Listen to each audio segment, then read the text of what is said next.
Well, hello and welcome back. This week is a bit of a special episode because we're going to be talking about why becoming a single mom by choice was truly the best decision that I could have ever made for me and my little fam, and why it is the best decision that you could make, or why not, because not everybody's the same, not everybody's lifestyle is the same, not everybody's desires are the same, goals, whatever. But yeah, again, you know my backstory. We're not going to get into that again. If you haven't seen it, please go back if you're new to my channel. I have tons of videos explaining my backstory and my ex and all these things. And I think it's kind of important if you don't have any context, so go back and check it out. But I became a single mom by choice, I guess you could say 4 years ago almost. That's when I had a successful IUI. It's gonna be 4 years on Christmas Day, which is crazy, which is already almost here, which is kind of nuts. I don't know where the time went this year. It's just getting faster and faster, it feels like. But yeah, I'm 4 years into being a single mom by choice. I'm nearly 9 years into being a single mom in general with my daughter. And I don't know, like, it's true. I don't think I could put it into words well, like I can't articulate it well or like really make you understand unless you're living it. It's one of those things, it's just like motherhood in general. Like, you have your ideas of what it's gonna be. You have your ideas of what anything can be, really, right? What we see other people doing and what we see on TV and what we hear and whatever. But until you're really truly living it, no one can really explain it to you and make you understand it fully, right? But yeah, best choice I ever made, because as someone, again, who's done it both ways, who's like done it with a partner and done it solo, it's so much more freeing. Not having to, and it sounds so awful, but not having to consider somebody else's feelings or beliefs or views or opinions and all that.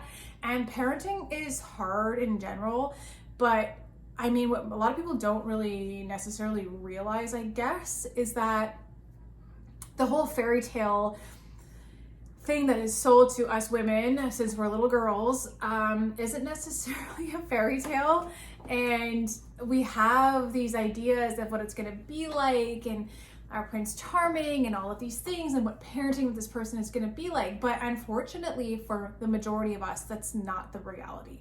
And that's not to say that it's not out there. You know that I'm a big believer in manifestation and the power of our words and affirmations and all these things, and the law of attraction and all those things. So of course, if that is something that we want and we're seeking, it's important to speak positively about that and to be open-minded and to trust that good things do happen and there are great people out there and so forth, right?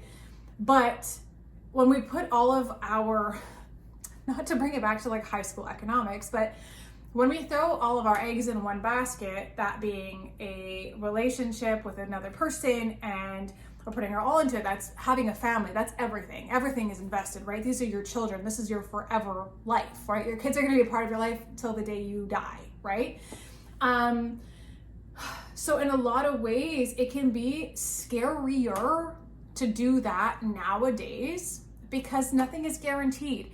And not so long ago, when divorces really were never happening, it wasn't necessarily like a lot of people believe, well, you know, it was traditional and people fell in love differently and there were less options and yada yada. It wasn't really that. Like that story is a story, okay? And again, not to be pessimistic, we're being realistic. And people stayed married for 900 years a lot of times because they had no other option. Right? You weren't allowed to get divorced. You weren't allowed to leave. You weren't allowed to walk away. And as a woman, if you walked away, you'd be choosing a life of struggle. You'd be choosing a life of having no money, probably not being able to have a car, not being able to, and you can't drive either. Or you couldn't drive at that time. You couldn't buy a house by yourself. You probably couldn't get hired for a very well-paying job. So you were so limited if you walked away. So a lot of times people stayed because they didn't have a choice. That, again, does not mean that was the only reason, because it is not. I know lots of couples that have been married for 900 years, as I said, who are still madly in love. And of course, it takes work, it takes compromise, it takes patience, and it takes respect. RESPECT, something some of us forget about. But yeah, there's a key components to a long-lasting relationship, of course. But nowadays, with the divorce rates and so forth, and custody battles from hell and all of these things, it can be scarier from my point of view, and with a lot of the moms that I've connected with over the years of doing this, and it can be a way scarier situation to be co-parenting or stuck in a situation that is really not great for you and your kids than it can be to be parenting solo. And again, it's the narratives, right? We hear like, oh, well, as a single mom, it's going to be impossible. It's going to be so hard. How are you going to do this, this, and this? And, you know, you're doing it alone. Like, single moms struggle. Like, it is the worst for them. And, you know, you're setting yourself up for failure and heartbreak and hardship. And, oh my God, you're a poor child. Oh my God, it's awful. How could you do that? And again, we have to, I teach this inside of Single Mom Mindset because it's so important to take a step back and think about where do these narratives come from? What is the reason that these narratives are being passed around? What does it do? Does it better our lives? Does it not? Look at it from the point of view of a woman and a mother, and is it really for the benefit of us and our children to keep us feeling shameful and stuck if we're solo, independent moms, right? And the narrative, the bad narratives, the negative narratives certainly do not benefit us, and they're not meant to benefit us. They're meant to keep us small. They're meant to keep us feeling like a bag of crapola, quite frankly. And then we go around and we continue spinning these narratives and talking like that and talking to ourselves like that and then feeling like crap and whatever, and then we pass that down to our kids, and then our kids pass it down and all these narratives, and then ta-da, here we are, 2024, feeling like being a single mom is the worst thing on the planet. And we're not about it, right? Because like I said before, like being able to parent the way that I want to parent, and of course I'm not perfect, however, I am someone who sees things my way, as do most people, right? And I have my certain values and I have my certain beliefs, and I want my kids to be raised a certain way. And sometimes it can be really challenging when you're parenting with somebody else who doesn't necessarily see things your way. And could it be beneficial? Of course, to see things from another perspective, absolutely. But can it also be extremely challenging when there's certain things that you're not willing to bend on? Of course, right? I'm sure you're like, getcha, got it, yeah. And so being somebody who is a single mom by choice and 4 years in technically with my son after getting pregnant, and I wouldn't change it. I really wouldn't. And today we were having a conversation. He was picking ornaments off the Christmas tree, toddler life, yay. What a pain in the ass. But he said, and who's my dad? Because again, I know like we've talked about this so often, right? The way to address it with a donor-conceived child and whatever. And he said, who's my dad? And I said, oh, we don't have a dad in this family. We're a mommy family. And he just like looked at me, looked away, whatever. And he looked at me again. He's like, but I don't have a dad? And I said, no. I said, I have a dad because we've been spending more time with my dad lately, who's grandpa to my kids. And I call him dad, right? So I think that's kind of brought up the, hold on, clarify it for a sec. And, but yeah, I said, I have a dad from when I was a baby, and Leo doesn't have a dad. Mommy had Leo by myself. And he was like, okay. Again, just because I have the opportunity to either make it weird and like, oh my God, yeah, but, mommy, and kids are so perceptive. They pick up on energy like this, right? Snap of the fingers. They are so aware, and and energy is really intoxicating, right? And contagious. So if I have a negative feeling within myself, subconsciously or whatever, consciously, doesn't matter necessarily, the kids pick up on that. So for me, a lot of things, like something that I teach also inside of Single Mom Mindset, is how to get comfortable with your story. Like now we're getting there where he's starting to ask a little bit more questions, and I'm so comfortable with the reality. I have accepted and am proud of our reality and my choices. And because of that, I'm able to very easily answer him. And that brings me back to when I first had him.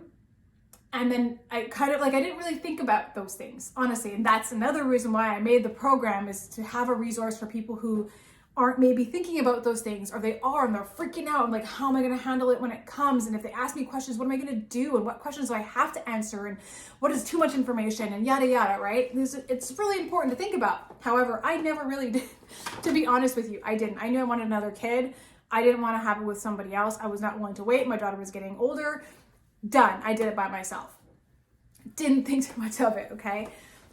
So yeah, then when I had him, I had myself I was like, oh wait. I'd have these little moments of these thoughts that would pop in, and I'm like, oh shoot. What if, how am I going to address that? How am I going to, what if he asks me something, and then I start to get a pit in my stomach, and it was like, oh my God, what did I do? I am so not prepared for this. Am I in over my head? What am I going to do? And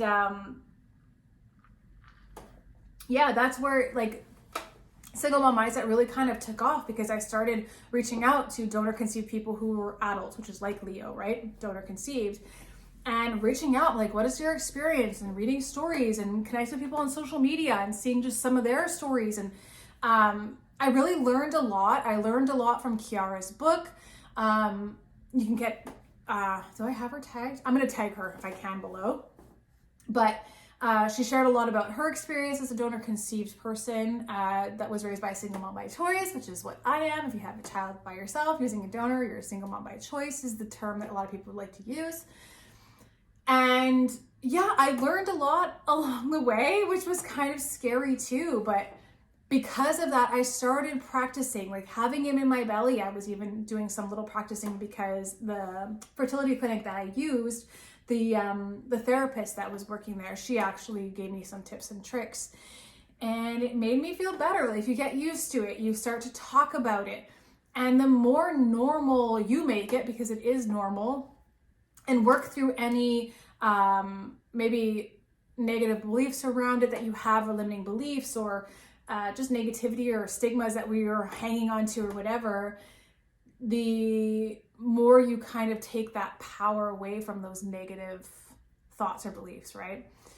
So, that kind of goes hand in hand with manifestation and the law of attraction and stuff too, that I also talk about and I'm obsessed with, because we don't realize how often we have this these negative things that are going on in our heads, our inner voice, that are just, pessimistic or just not great, you know what I mean? And we could be doing better. So when we catch ourselves with a negative thought, we can just yeah, we don't believe that anymore. That doesn't serve us anymore. I'm choosing to replace it with whatever. So for example, being a single mom by choice is super selfish of me. Okay, let's say that's the narrative that you got going on. Oh, it's kind of selfish of me because maybe my kid will resent me for it. Maybe you're doing that on a loop, okay, when you're considering this journey. And instead of that, it could be, you know what? I'm choosing to be a single mom by choice because I have always wanted to be a mom, and I cannot wait. I cannot wait to get to be this baby's mother for the rest of my life. I'm going to be an incredible mother. Switch it. So when that thought comes creeping in, the old narratives, the old self-conscious beliefs of that's selfish or that's whatever, we stop it in its tracks and rewrite the story. No, I am a great mother. I will be a great mother. I've been called to motherhood. I cannot wait to be a mom. I know I'm meant to be a mother in this lifetime. Whatever, okay? We're switching the narrative. We're taking our power back because so many of us wait so fucking long, okay? It was years for me that I was considering this journey. Years, okay? Years. But I would be like, okay, I'm going to do it. And I'm like, oh, I can't do it. And I'd let the limiting beliefs, I'd let the narratives, I'd let the BS talk me out of it. I would talk myself out of it. And it's ridiculous. Again, 4 years in, he's 3, so 3 years of him like actually being here, right? Not in my belly anymore. And wouldn't change it. The only thing is that I would have done it sooner. I wouldn't have waited. I wouldn't have wasted all that time doubting myself, because motherhood in itself is challenging, and it comes with its hurdles and hiccups and struggles and hardship, of course, but I truly am so much more joyful, and like I enjoy motherhood so much more doing it independently. I really do, because when you're not with the right person, it can take all the joy out of the experience. And like, motherhood should be enjoyable. You should enjoy making the memories with your kids. And if you're doing it with somebody who's not necessarily it, and kind of, you know, is toxic, or you guys are negative together, or whatever it is, there's too much animosity or resentment and whatever, like, again, kids pick up on energy. Like, who wants that energy around? It sucks the life out of you, sucks the life out of the other person who you're parenting with or co-parenting with, sucks the life out of the kids. Like, it's just not it. It's not it. So I can't stress it enough. I mean, I did the parenting thing with my ex when we were still together for just about a year. I've been doing it solo for almost 9. Do the math, okay? And yeah, almost 9. So 8.5-ish. But yeah, like, dude, think about it. And for me to say that I'm almost 9 years into doing it solo versus the 1 year doing it with a partner, and I'm like, yeah, this, like, I would not change a thing. Ever. And people sometimes ask, like, well, don't you get lonely? Like, don't you wish you had a person? And oh, you wish you had like a husband or whatever? And honestly, no. It's really not really. No. I mean, again, I try, never say never, whatever, okay? Whatever the future holds, sure. But I'm good. Like, I'm good where I'm at. I am so content in my independence, and I'm so busy too. Like, think about it. Like, with the kids, with the business, with the mentorship, with all these things. By the time my children are in bed, like, I'm done. Like, I get to just like rot on the couch or in my bed, and no one talks to me. So the idea of like adding someone in there, like, I don't know. I don't feel it right now. Maybe one day, again, maybe when my kids are a bit older, I don't know. But right now, my life is my kids, and I wouldn't change it. Motherhood is so, I mean, it goes so fast. Riley is already almost 10. Like, she's super into her friends now. Like, that happened overnight. Like, her priority is like friends and just whatever. Like, it's just different. And Leo is going to be going to school next fall. So that too is like, what? Like, how does that, it just flies by. So I'm trying to just hang on to all the moments that I can with them and make memories with them. And yeah, so I'm not in a rush for that at all, truly. And if you're someone who wants to be a single mom by choice, but you know, you're like, but I need me a husband. Like, this needs to be a part of the deal for me. You could absolutely make it happen. There are tons of single mamas out there who find their forever person, I'm using air quotations, are a great match for them. And then they, you know, this person ends up being a wonderful stepfather or whatever to the kids, or just a great male role model, depending on what you're looking for with a partner. And yeah, just like a good energy to have around, an additional like bonus person who's a part of the family. And that could be a really wonderful thing too. And yeah, again, with manifestation, with empowered mom mindset, I teach you that it's really up to you. Whatever you want to create, you're already creating your reality right now. So when you have that awareness and you use some skills and you follow the laws of the universe, you can absolutely create whatever it is that you want. So if that's a partner while you're a single mom by choice and whatever it is, you can absolutely make that happen. So yeah, check out the programs below, check out all the links below. It's time to turn some around. It's time to go after what you want. whether that's being a single mom by choice, thriving as a single mom by choice, a single mom by whatever circumstance, you deserve the whole world. And I think once we recognize that and embrace that, like, hold on, like, I deserve everything I've ever wanted.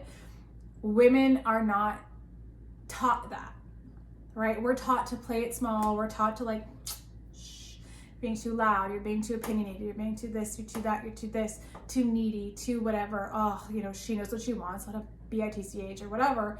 And we're not about that. Again, not only are we flipping the script about being a single mom and how powerful that can be for our children to learn that too, but we're also flipping the script that you can have whatever you want, actually, and you deserve it, and you're amazing exactly as you are.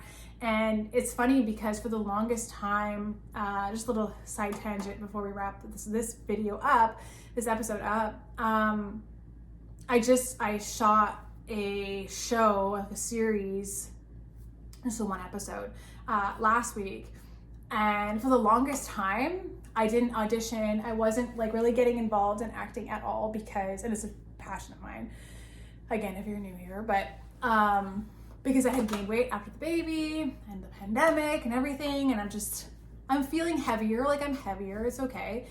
But as somebody who always had body image issues, who kind of grew up as like the thicker friend, I wasn't necessarily thick, but I wasn't like the skinny, you know? And like I grew up in the 90s and 2000s where it was like, you know, the Britney Spears and the Christina Aguileras and all this and the tabloids and all that nonsense. Like I'm sure you probably did too, or at least heard of it.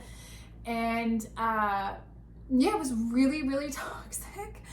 So even for me, I recently was like, I don't feel comfortable getting back into acting. And, you know, like my face has gotten older, you know, I always gain weight in my face too. So I always have, when my weight fluctuates, my face gets like moon face-ish, and I gain weight just everywhere. It's the kind of body type that I have. And yeah, I let that run my life. Insecure, and, you know, like, who's gonna hire me for an acting job if, you know, I don't have the old body that I had. And, you know, I was like more fit then, and my hair was longer, and all this just, again, nonsense narratives, right, that I've carried throughout my entire life. And it was only recently that I'm like, you know what?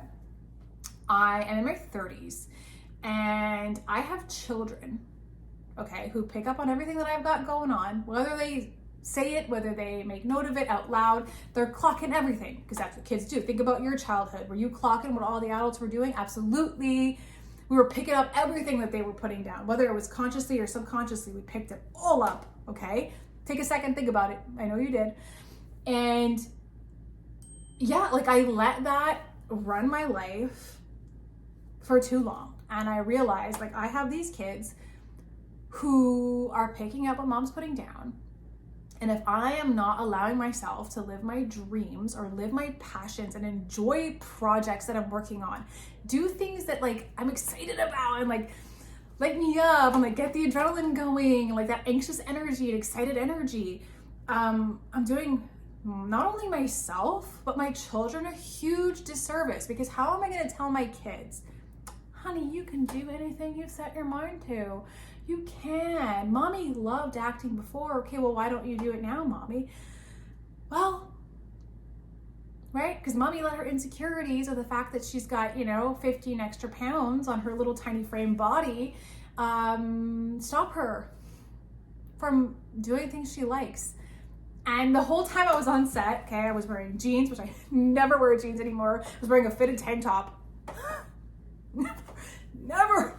I never wear anything fitted. I never have any, like, I'm like a sweats girl for life, okay? And yeah, and it was like, okay, wait, I kind of do have a little body under here. Like, wait a second. Because again, like our thoughts are so powerful. And if I continue to have these thoughts of like, I'm not good enough, I'm you know, I'm a little bit too thick right now, or, you know, my face has changed too much, or, you know, you know, and I'm older now, and who's gonna want, and blah, blah, blah, blah, blah, blah. When we continue with that shit, of course we create more of that shit. So then when I saw my body, it was like, hey, wait, here I have this like narrative that like it's awful and I'm washed up and this is it, it's the end for me, which is like absurd. I'm 35, like relax. But yeah, our thoughts are powerful. All that to say that I decided that it was like, you know what? And if you follow me over on Instagram, you probably saw a little video I did on my stories of like a little affirmation thing that I do before, kind of like get myself pumped before I walked on set, because it had been forever since I'd been on a big set like that, with like a real big production or whatever. And I was saying to myself like, hey, okay, I'm allowed to take up space. I am worthy of taking up space. I am very creative and I'm a great actress and I'm talented and I'm great at taking direction and I have good fun energy and people love my energy and whatever. And I'm here to have a fun time. I'm allowed to have more fun in my life and blah, blah, blah. And again, with telling myself that, I walked in there like, okay, you know, still nervous, still have a little like anxious energy, but I rewired it and it was like, you know what? I'm not anxious and nervous. I'm excited. This is going to be so fun. And I had a great time. It was a long ass day because it can be very long. But it was a great time. It was a pretty great group of people. It was really nice people working. And yeah, like, again, we get to decide what our life looks like and we get to decide how we model life to our kids. And I refuse to just settle into the stigmas for my kids. They deserve so much more. I deserve so much more. And guess what? You deserve a ton more too. So flip it, okay? If you don't know how, you want some help, grab my free resources, jump into my programs. Everything is linked below. Follow me over on Instagram at Candace Catherine. And yeah, I'm trying to do better at posting on my stories. It's been crazy town lately. I've been picking up more and more projects and it's been nuts. And the holidays are coming, but I'm trying to do better. But yeah, I hope you come around and stick around. Please like, comment, share, and subscribe. Tag your besties. Share this with your girlfriends, your single moms who deserve the whole freaking world. If someone shared this with you, know that they love you dearly and they want the best for you in your life and think you're amazing. So I love you. Have an incredible week and I will see you next Friday.